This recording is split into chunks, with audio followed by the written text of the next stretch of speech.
आपण पाहत आहात BV महाराष्ट्र न्यूज, खबरबात महाराष्ट्राची।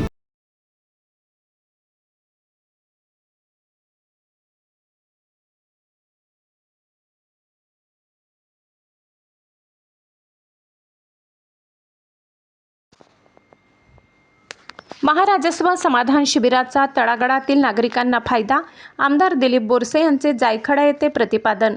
महाराष्ट्र शासनाच्या महसूल विभागातर्फे राबविण्यात येणाऱ्या छत्रपती शिवाजी महाराज महाराजस्व समाधान शिबिर अभियानाच्या माध्यमातून सर्वसामान्य जनतेला स्थानिक पातळीवर विविध दाखल्यांची सुविधा उपलब्ध होत असून प्रशासकीय यंत्रणेने समाजातील सर्व घटकांना तत्परतेने सहकार्य करण्याचे आवाहन आमदार दिलीप बोरसे यांनी केले।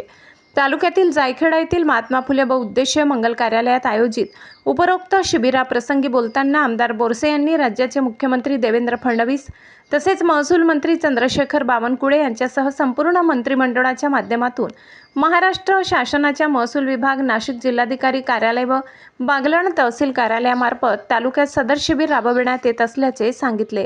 यावेळी आमदार बोरसे यांच्यासह बागलाणचे प्रांताधिकारी महेश शेलार, तहसीलदार कैलास चावडे, सहाय्यक गट विकास अधिकारी भैयाजी सावंत, जायखेडा सहाय्यक पोलीस निरीक्षक सागर काडे, नायब तहसीलदार सचिन मार्के, रवींद्र पाटील, मंडळ अधिकारी प्रफुल्ल शंभरकर, मनोज भांबरे, ग्राम महसूल अधिकारी जयप्रकाश सोनवणे, KD पठाडे, ग्रामसेवक किशोर भांबरे आदींसह परिसरातील सरपंच, पोलीस पाटील, ग्रामपंचायत सदस्य तसेच महिला पुरुष ग्रामस्थ मोठ्या संख्येने उपस्थित होते। सूत्रसंचालन शशिकांत कापडणीस यांनी केले। यावेळी उपस्थितांना वारस जिवंत सातबारा, संजय गांधी योजना लाभार्थी पुरवठा शाखा, उत्पन्न दाखले, ॲग्रिस्टॅग कार्ड वाटप, यांत्रिकीकरण लाभार्थी, कृषी खाते योजना लाभार्थी, आरोग्य खाते लाभार्थी, आधार अपडेट, घरकुल योजना लाभार्थी आदी विविध प्रकारचे दाखले व प्रमाणपत्रांचे वाटप करण्यात आले। BV न्यूज महाराष्ट्रासाठी संपादक विनोद पाटील।